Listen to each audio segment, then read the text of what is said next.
চৰকাৰ প্ৰশাসনলৈ বাট নাচাই দৰিদ্ৰজনৰ কাষত ৰাজ্যৰ সুহৃদ জনতা সংকটৰ সময়ত বিভিন্নজনৰ মহানুভৱতা যোৰহাট চৰাইবাহী তিনটিনীয়া গাঁৱৰ এইগৰাকী আইতাক হয়তো আপোনালোকৰ মনত আছে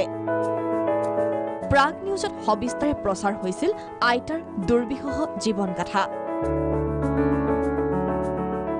অৱশেষত নতুন বছৰত নতুন ঘৰ এযোৰ কাপোৰৰ সৌভাগ্য হল মাতৃকন্যাৰ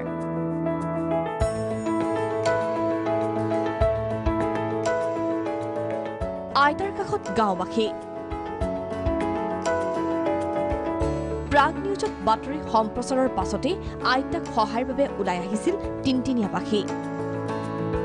পূৰ্বে মাতৃকন্যাৰ নাছিল থাকিব পৰাকৈ এখন ঘৰ পিন্ধিবলৈ এযোৰ কাপোৰ ৰাইজৰ প্ৰচেষ্টাত আজি সকলো সম্ভৱ হল দুই মাতৃকন্যাৰ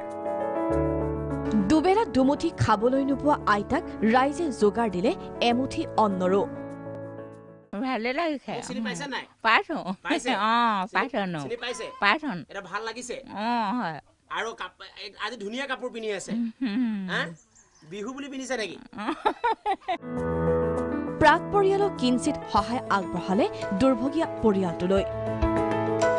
দুৰ্যোগৰ সময়ত চৰকাৰী সাহায্যলৈ বাট নাচাই নিৰাশ হোৱা জনতাৰ কাষত অভিনেত্ৰী প্ৰস্তুতি পৰাশৰ জালুকবাৰী সমষ্টিৰ কেইবাখনো গাঁৱৰ ৰাইজক সহায় প্ৰস্তুতি পৰাশৰৰ লগতে ৰাইজক লকডাউন মানি চলিবলৈ আহ্বান অভিনেত্ৰীগৰাকীৰ আমি তাত অংশ লৈছো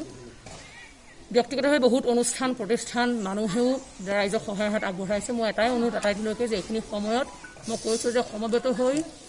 মানুহে মানুহৰ বাবে চিন্তা কৰি আমি এই সময়খিনি পাৰ কৰিব লাগিব যুদ্ধখন আমি জয় কৰিব লাগিব সমান্তৰালকৈ কাহিলীপাৰাৰ দৰিদ্ৰ জনতাৰ কাষত ব্যৱসায়ী তথা সমাজকৰ্মী জুৱেল ৰয় শতাধিক পৰিয়ালক সহায় ৰয়